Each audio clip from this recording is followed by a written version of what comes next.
It's an honor for me to be here. I've been asked to speak about global transition and how the world is changing.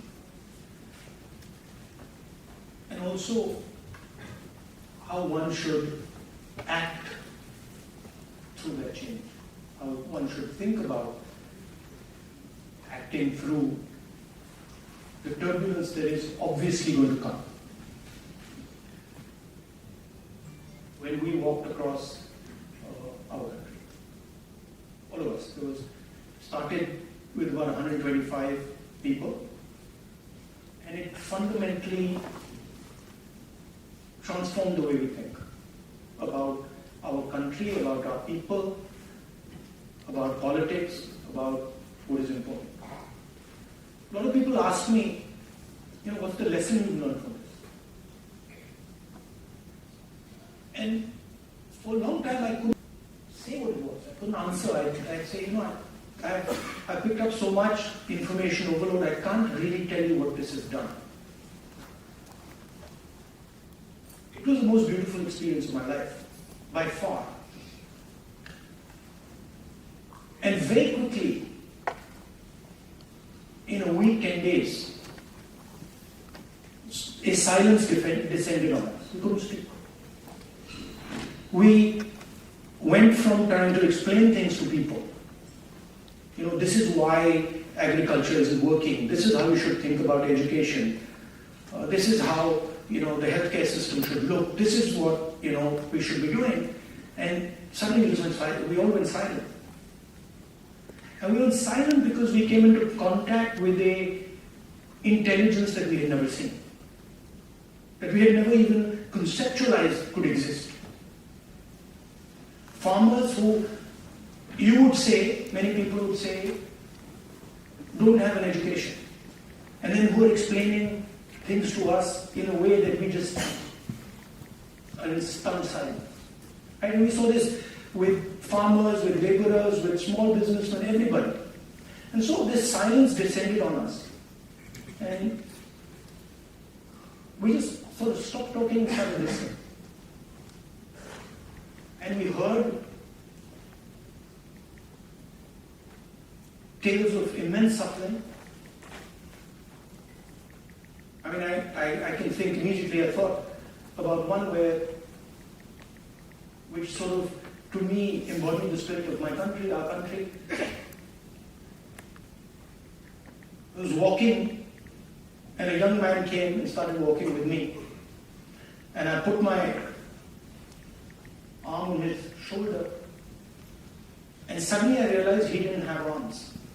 So he had no arms. And I tried to sort of make him a bit comfortable, didn't want him to feel that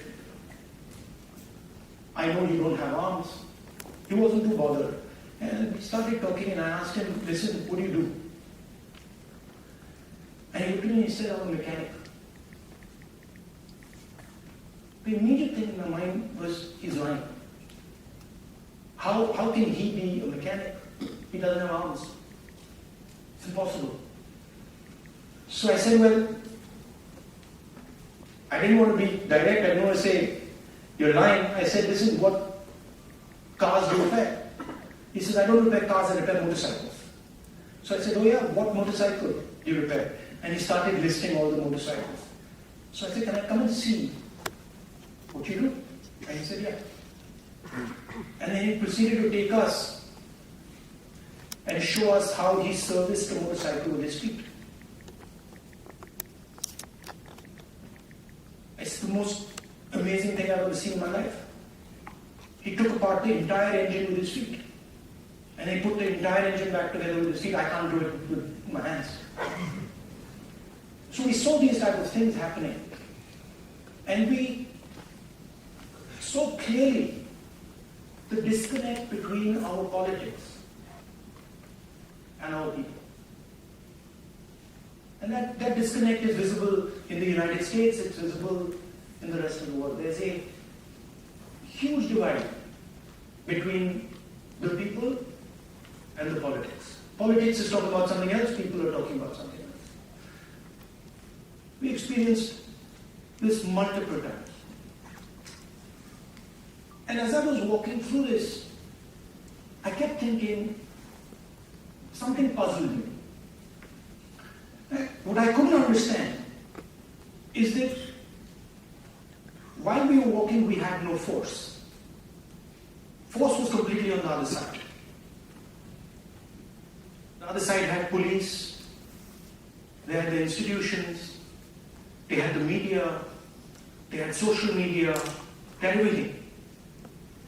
And here was this group of people. In a few weeks it became thousands and then millions, just walking. And all the force at the disposal of the government of India could do nothing. And the more they tried to apply force, the less it worked. And so this puzzled me.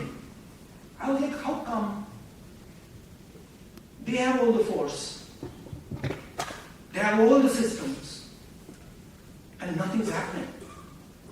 Why, for example, are they just not physically stopping us?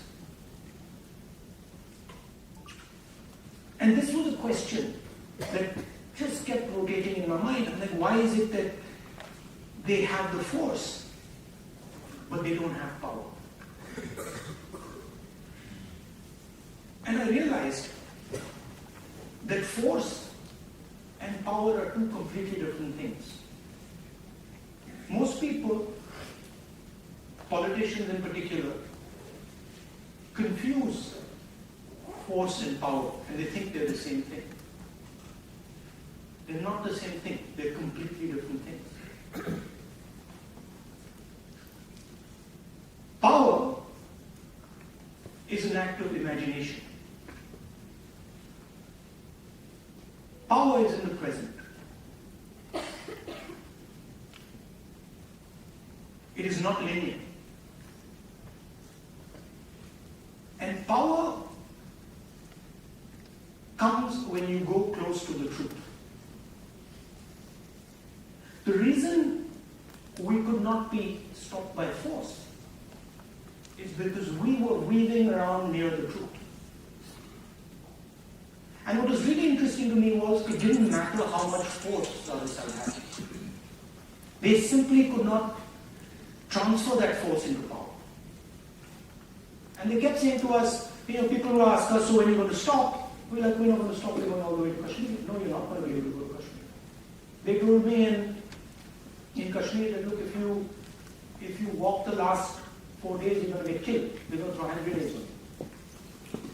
I was like, fine, no problem, let them do it. I want to see the person who throws a hand grenade on me. And the security guys, the people from the establishment there, I could see in their face that they just couldn't understand what I was saying. Right?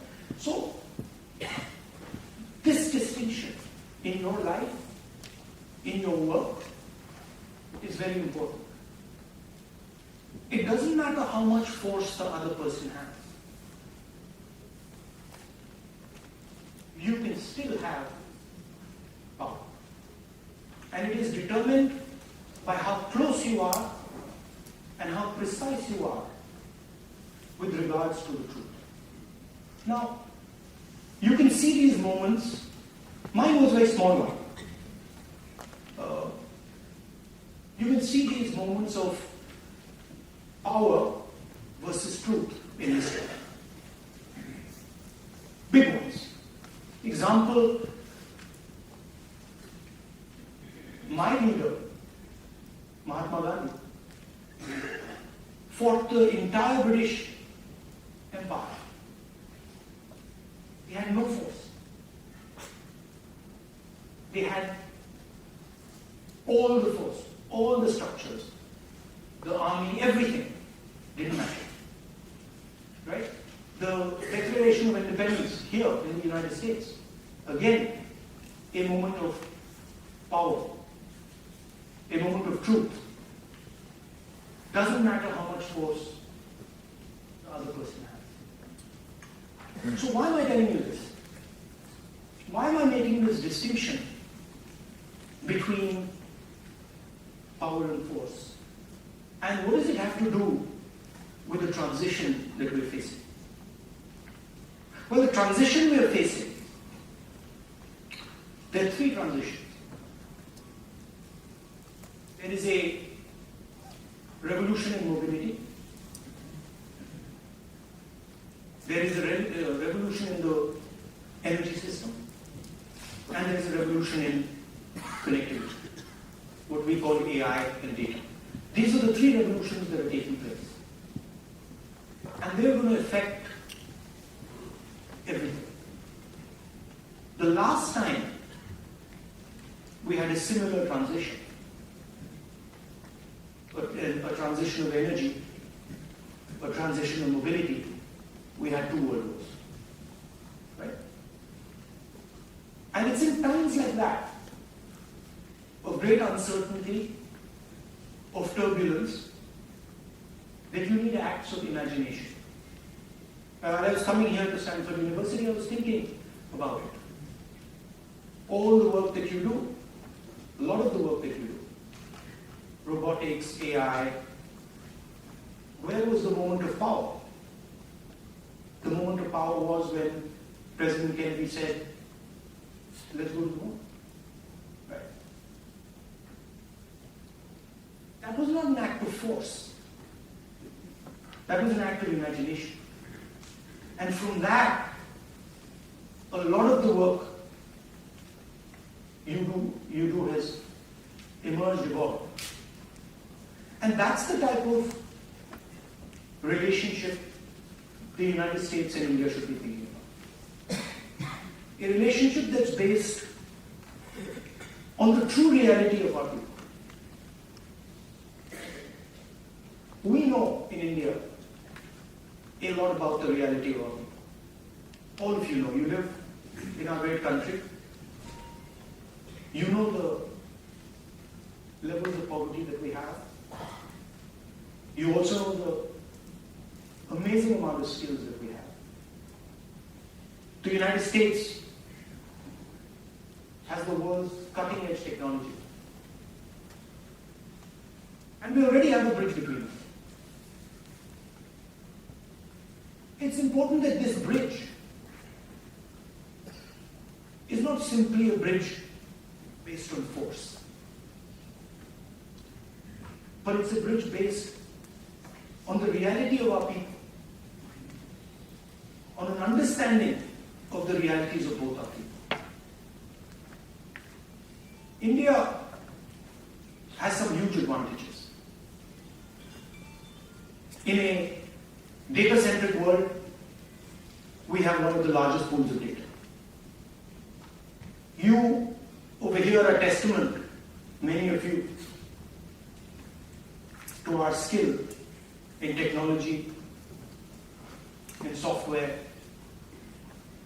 There are many more young people like you back home who don't have the opportunity you had, who could augment our capability. So that's what I wanted to leave you with. I think there are difficult times, but there are also times of opportunity. I think there are times when acts of imagination, as I call it, acts of true power, will resonate and can transform the way we think of ourselves. I'm looking forward to answering your questions. Thank you.